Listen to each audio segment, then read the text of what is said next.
Um, I'm guessing you work with clients on the other end as well that are probably emotionally unavailable. Hmm. How do you help them?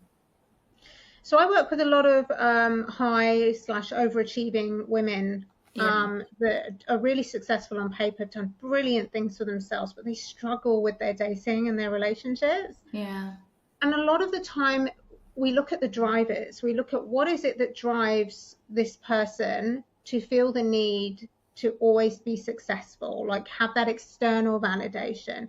And often the times we will go into inner child work, we will go into looking at her drivers, looking at her core beliefs, looking at the beliefs that have led her to be where she is and the beliefs that allow her to show up in the way that she's showing up in her dating and relationships. Often you wouldn't believe that high achieving women tend to overextend themselves in dating and relationships and actually lack boundaries as well. Because one of the main drivers, again, we're not speaking for everyone, but one of the common main drivers is external validation. mm, And they bring that into the relationships. So what we do is we don't change the person because you are lovable as you are, but we rewire thinking, we rewire your beliefs, we rewire the embodiment, right? yeah, Using my mind shift method. So we connect the mind body together and then we embody that through a process that's bespoke for her.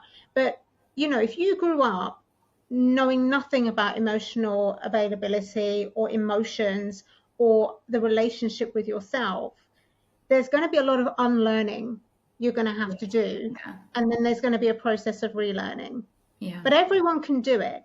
But often people won't get to that stage until they're at a place in their life where it feels painful, right? mm, It feels painful. Like I've gone on so many dates, the same people keep showing up, the same situations keep coming up. Why am I so unlucky in love? You know, all of these things. And what we want to do is we want to catch it before any new beliefs yeah, start coming in and compounding on the ones that you've already got. yeah, Um, but you can absolutely change it.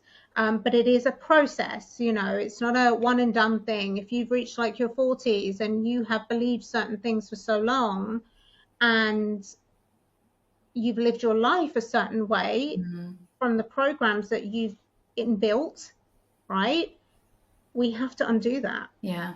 We have to It's undo it. We have to tweak some things, yeah, while yeah, still staying authentic to the lovable person that you are. yeah. I love that. And also, to bring it back to like why people would settle for less in dating, um, I think it, I think the core of it is that they don't feel enough. There's that fear of being alone, like you said, like Yeah, low self-esteem, how they grew up, societal pressure.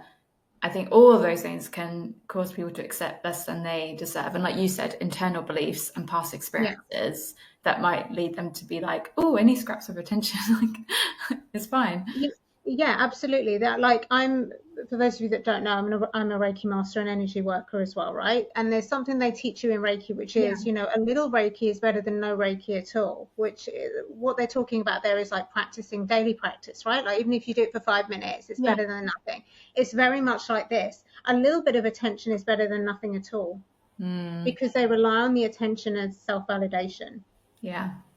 you know?